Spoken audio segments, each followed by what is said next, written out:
Hello, welcome back to another video. So, got a problem with the trailer. Got no lights down one side of the trailer, on the off side. So I'm just going to go through a basic diagnostic of how we're going to check it, see what we find, and then we'll go from there. But I hope you enjoy the video. There's going to be loads of different random stuff today. So let's see. Let's have a look at the problem first, and then we'll go from there. So here's our problem. No lights down one side.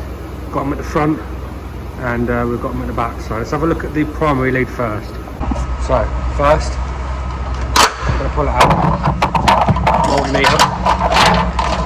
I'm going to turn it to you so you can see. We're going to check whether we actually got any power coming out of this lead.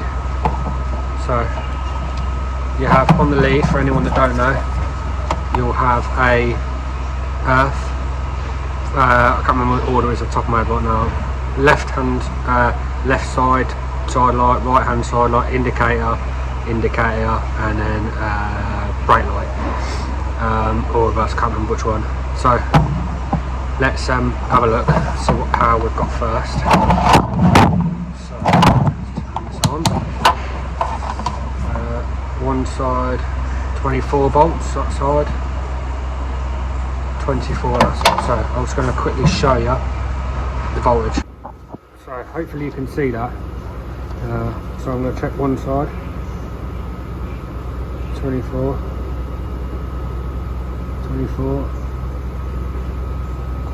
There.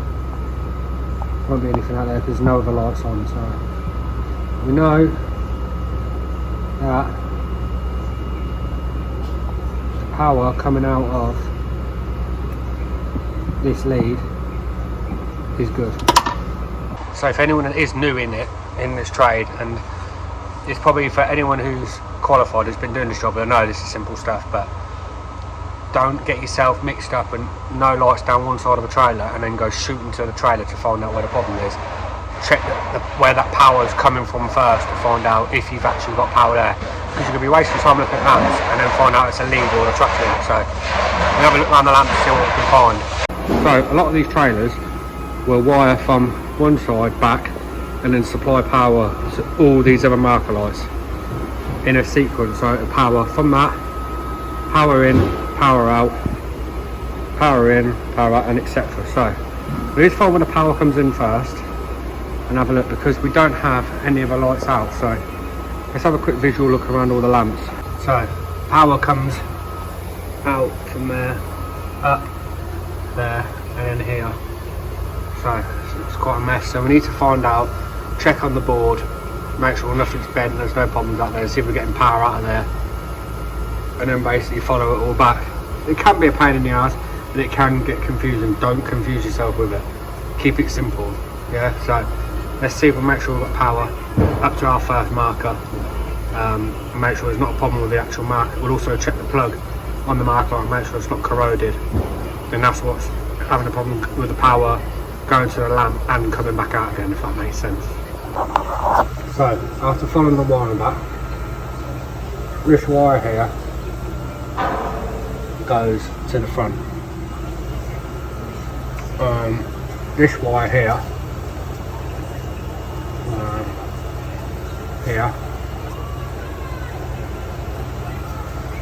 we need to find out where that power comes from.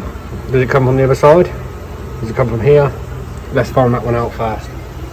So these two plugs here go into the main board here, right? So I'll swap the plugs over from the other side to make sure there's not a problem from up here up. Yeah. So took the plug out there, swapped it on from the other side. Lights still on. No power here. So we've obviously got a problem from down here, here, on this plug down to the light. So let's find out what's going on there. Right, let me show you this. So marker light's working, yeah? That's plugged in there. Now these are flasher units. So take that out and take this one out. Hang on. And then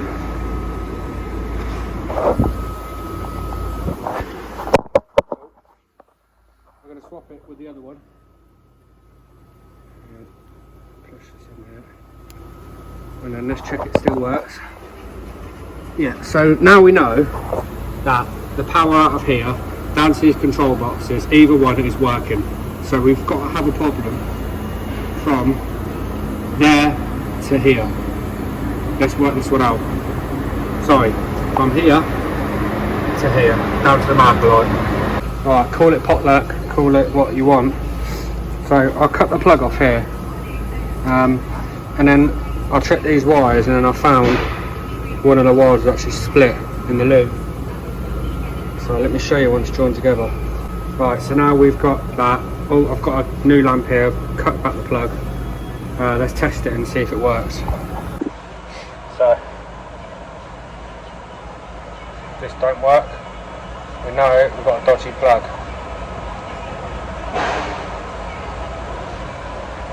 Bingo. So we were very, very lucky in finding it, but you get it sometimes. Sometimes you have to have a bit of luck of draw to find it. So remember, check your power from your tractor unit where it's coming in first. If you ain't got power down one side, it could be the lead, could be a problem with a tractor unit, could be anything. Then find where your power supply is. So I found where my power supply was. Check the wiring out, check the power out of that, it was fine.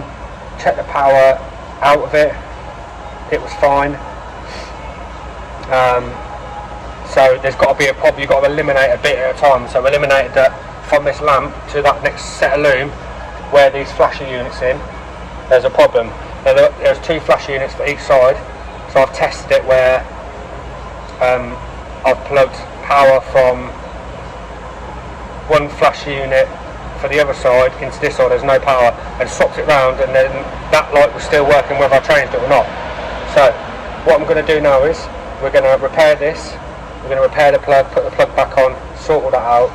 We're going to insulate it all properly, secure it all, recalibrate us back up. But I know it's a bit boring, people think it's boring, but go through them stages of finding these electrical faults, because otherwise you could be absolutely pissing in the wind with it. You've got to think of a trailer. Yeah, I remember it was a trailer, and then they're just looping round. Power from this lamp is powering that one, and so on and so forth. Yeah, so let's get this prepared up, and then we'll come back when it's done.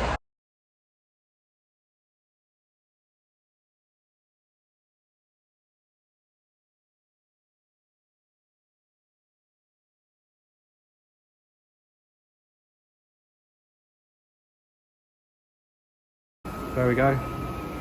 Marker lights all down one side. So our next job is brake chamber. Now there's different ways people do this. This isn't a trailer one, so we haven't got to cut it, which is a bonus. A lot of people will wind the brake off, but me, what I'm going to do is we're going to cut these cable ties. We're going to crack these while it's on. We're going to mark them. I just think it's safe to be anything. When I take it off, when we take the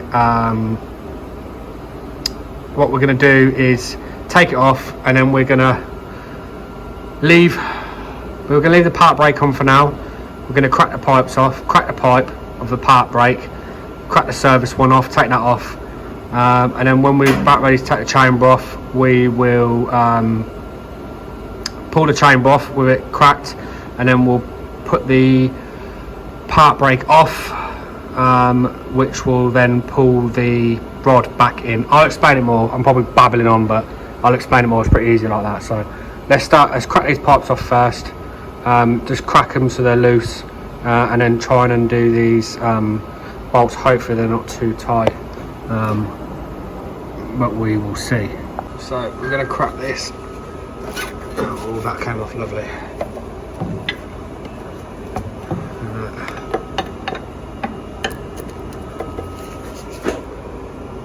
I should have bought my bloody GoPro, I knew it. So we're going to... I've got to shorten down one spanner. Right there, sweetheart. And then we're going to do that. So they're loose. That'll allow us to, when we pull the chamber off, easier access. So I've lubed all these up. Let's get these off. Alright, so wood nuts off. the whole chamber is loose. So what we're going to do now is we're going to take the service one out, unclip that from the here and cable ties. Yeah, take the service pipe out, take the nut off, pull the chamber out, put the part brake on while I'm not down here, take the part brake line off. So let's do that.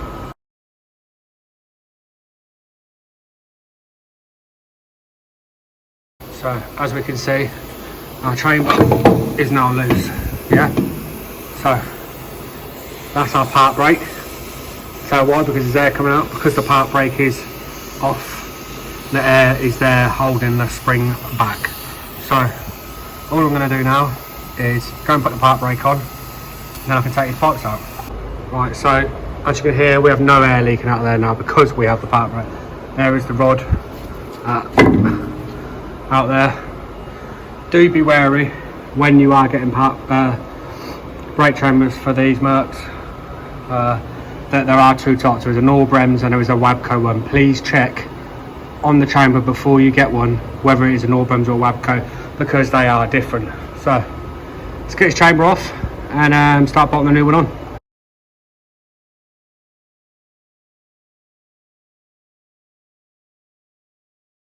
For anyone that is new to it, there are numbers on it: 11, 12. 11 is service, 12 is part brake.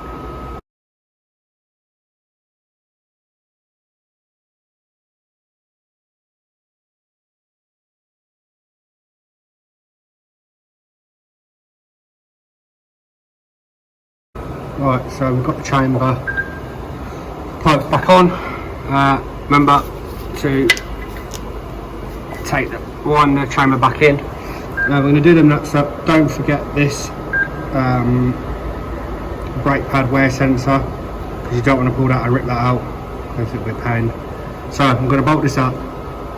We're going to wind it back on, secure it up, and then I'll come back to you once I've done that. I hope you all enjoyed the HGV content again. It's been nice doing it. I really enjoyed it. I have a target of what I want to achieve, which I'm not going to go into. Yeah, my target, I'll give myself 2-3 years hopefully. I want to be able to, like I was saying, 2 to 3 years, I want to buy myself a tractor unit, do bits and bobs on, make content with, and then I want to pick a select amount of people, however much I can get in this channel, and I'm going to put your names on this truck. We're going to put our little wrap stickers on, we're going to put every single person's name on there that have followed, that have give all the support and everything like that. My appreciation to you all. So that's my end goal, and you set yourself end goal because you always achieve them if you give yourself a target. So that is what I'm going to be doing. Hope you enjoyed the video. There's plenty more going to be coming from that, and I look forward to making a new video for you all. Have a great weekend all, and I'll see you all in the next one.